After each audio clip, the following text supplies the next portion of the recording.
안녕하십니까. 현대사포럼 대표 이선기입니다. 오늘은 지평리 전투에 대해서 말씀드리겠습니다.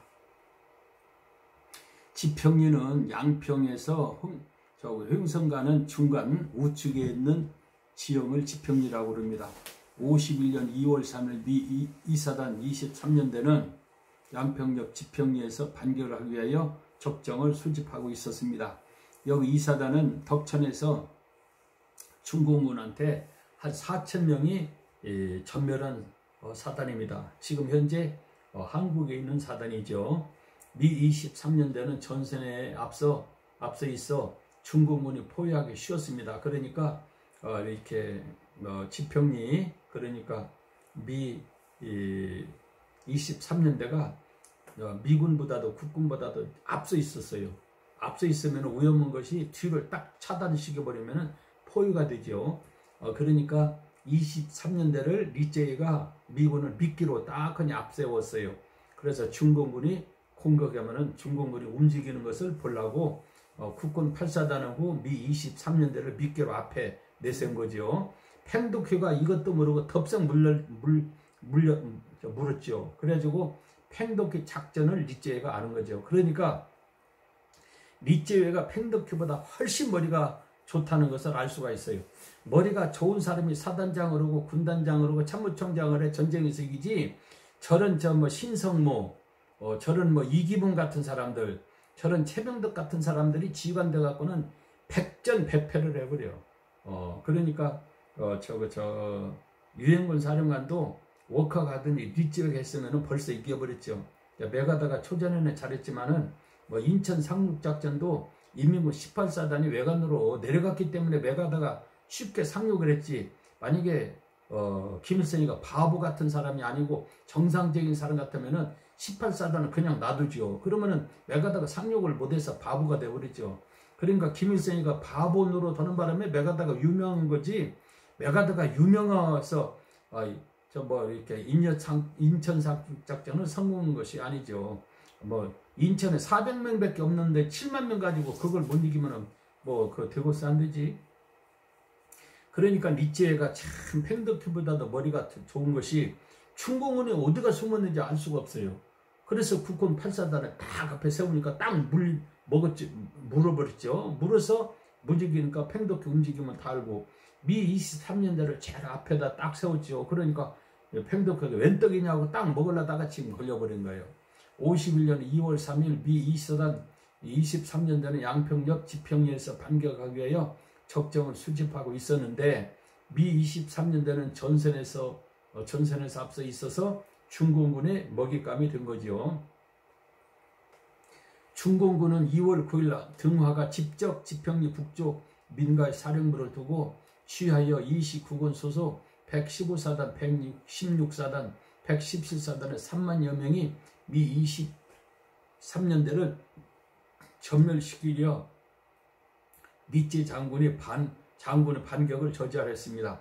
그러니까 중공군 3개 사단이 미군 1개인들을 딱 포위해서 전멸시키려고 그랬어요. 그래서 다시는 리제이가 반격을 못 하도록 하려고. 미 23년대장 후리먼 대령은 1대대는 207고치, 2대대는 망미산 능선에서, 3대대를 동쪽 212고치에, 불란서 군대는 서쪽 준지의 논과 양평으로 향하는 도로를 방어하게 하였습니다.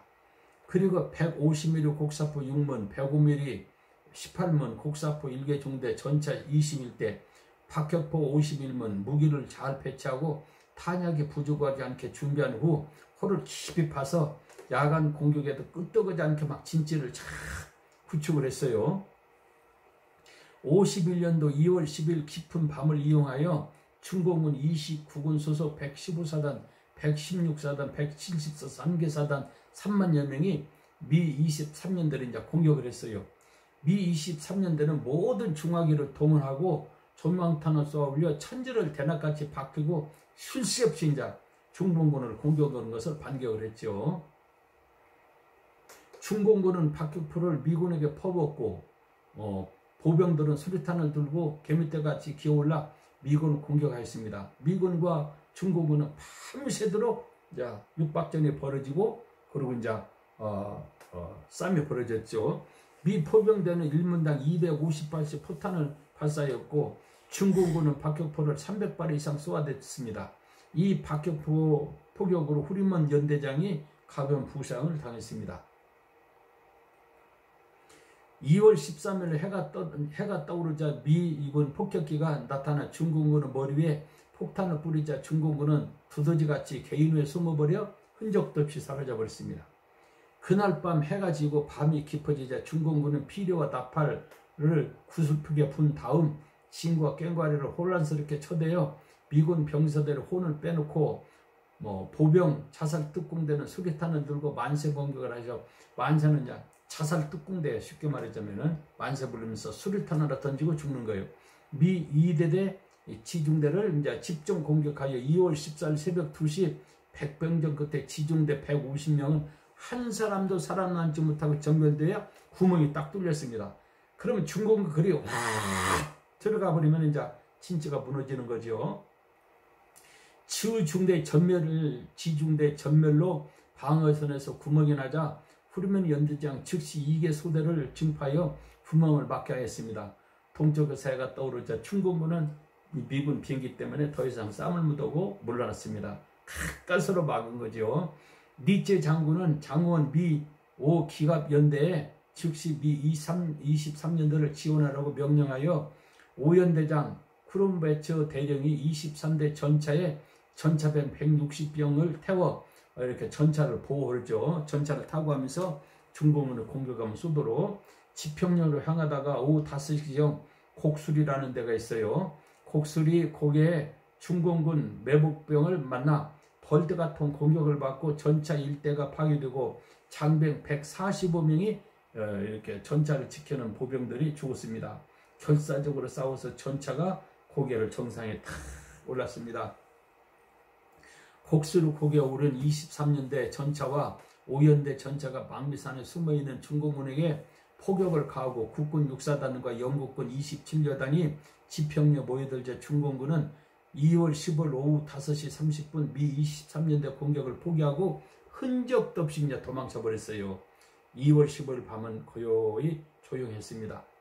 51년 2월 16일 해가 떠오르자 전장을 살펴보니 수천 구의 중공군 시체가 계곡을 덮고 있었습니다.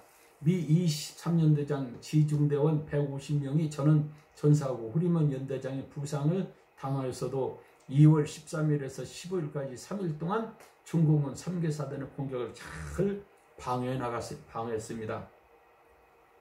이번 전투로 미 8군 사령관 리제이 장군은 중공군의 전략을 확실히 파악을 했습니다.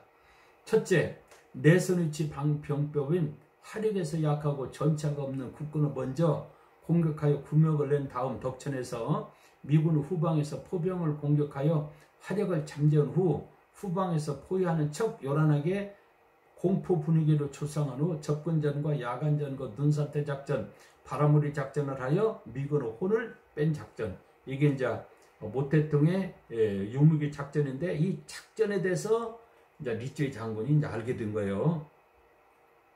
두 번째, 미군의 폭격으로 쉽게 보급이 보충되지 않기 때문에 보급을 보충받기 위해 숨어 있다가 보충받은 후 다시 공격하여 10일 동안 싸우려다가 이제 먹을 것이 떨어지고 실탄을 찌르면 쉬었다가 실탄을 지원받았다가 또 10일 지난 다음에 싸우고 그리고 10일이 지난 다음에 숨었다가 또 10일 지나면 싸우고 10일 작전을 하고 있다는 것을 이제 파악을 한 거예요. 그러니까 리제이가 참 똑똑한 사람이에요. 리제이 장군이 깨달은 것은 이번 지평리 전투에서는 중공군은 국군 8사단을 대패시켜 유엔군의 방어선에 구멍을 낸 다음 미 23년도를 공격하였으나 팽독회 작전이 처음으로 실패를 했습니다. 왜 실패했느냐? 국군 8사단은 산마치리에서 진지를 구축해서 호를 파고 그 속에서 방어를 하는 것이 아니라 공격을 하는 것이 아니라 진지를 구축하지 않고 공격 중에 처참히 패했습니다. 그러나 미 23년대는 지평리에서 진지를 구축하고 방어를 하니까 중공군을 얼마든지 막을 수 있다는 결론을 내렸습니다. 참 이거 파악하는 거 보면은 리제이가 똑똑한 사람이요. 이 사람이 이제 유엔군 사령관이 됐으면 벌써 우리가 통일했을 건데, 미군과 국군이 압록강을 향해 전진할 때 도를 따라 차량으로 북전하지 않고 고지를 점령하면서 전전하였다면은 중공군이 공격해도 충분히 방어할 수 있었다는 결론이고, 메가더 장군이 11월 말까지 전쟁을 끝낸다고 장병들에게 성명서를 발표하여 장병들이 들떠있는 상태에서 전진하여 고지에서 매복 중 중공군의 기습 공격을 받을 때 방어하지 못하였다는 내용입니다. 함흥 전투에서는 중공군이 고지를 이동할 때는 박격포만 가지고 있어서 기동력이 있어 미군과 국군의 후방을 포위하여 공격이 가능하여 미군과 국군이 어려움을 당했으나 고지가 없는 곳에는, 그러니까 함흥에서 철수했지만 흥남은 이제 좀 약간 이렇게 벌판이죠. 화력이 약하여 미군의 적소가 되지 못한 것을 이제 함흥 철수에서 이제 알 수가 있었죠.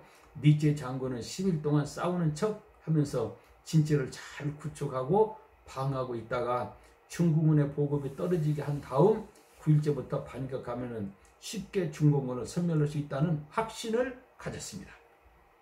니제 장군은 중공군의 작전을 분석한 후 지휘관과 참모들에게 중공군의 약점을 최대한 이용하라고 교육을 철저히 시키고, 중공군은 도깨비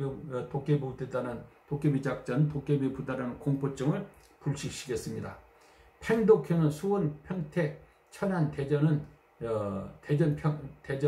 평야이기 때문에 미 전투 폭격이기 때문에 무서워서 주위에서 그렇게 남전하라고 해도 남전하지 못하였습니다. 이러한 팽독회의 마음을 니제 장군은 지평리 전투를 통해서 알고 중공군의 약점을 최대한 이용해서 반격하면 승산할 것을 확신하고 반격 명령을 냈던 것입니다.